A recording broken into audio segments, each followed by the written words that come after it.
చేస్తే కొత్త వాళ్ళంటే చేస్తే అధికారులు వాళ్ళ నోటీస్కి తీసుకెళ్లిన అంశం ఏంటి?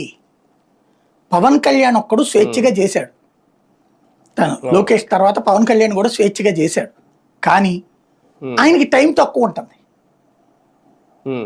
ఆయన చెప్పిన నిర్ణయాలు ఏంటి? అదేది కేంద్ర ప్రభుత్వ నిధులు నేరుగా పంచాయతీలకు అన్నది. మొదటి షిఫ్ట్ వెళ్ళి రెండోది ఇవ్వలేదని చెప్పేసి మొన్ననే జ్యోతి ఈనాడు రాశారు కదా, 4 నెలల నుంచి డబ్బులు ఇవ్వట్లేదని చెప్పేసి. డబ్బులు వచ్చినా కూడా ప్రభుత్వ అకౌంట్లో వేయట్లేదని రాశారు. అంటే ఏంటి? అయిపోయింది, అది మొన్నాళ్ళ ముచ్చట అయ్యింది. అప్పట్లో ఏంటి, జగను ఆ కరెంటు ఛార్జీలకి అటు కడితే తిట్టిపోశారు. ఇప్పుడు వచ్చేస్తున్నాయి డబ్బులన్నీ, ఇప్పుడు అది చెక్ చేసుకోండి. రెండవది, గిరిజన ప్రాంత కాస్తో కోస్తో పనిని పబ్లిక్లో చేయించగలుగుతున్నది పవన్ కళ్యాణ్.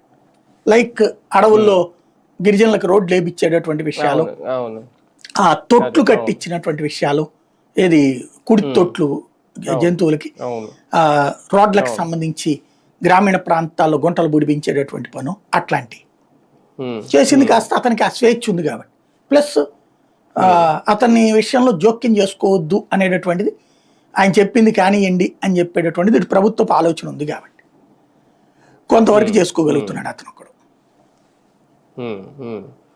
సార్ ఒకటి ఇక్కడ స్వేచ్ఛ లేదంటే ఇవన్నీ పక్కన పెడితే ఒక్కొక్కసారి తీసుకుంటున్న నిర్ణయం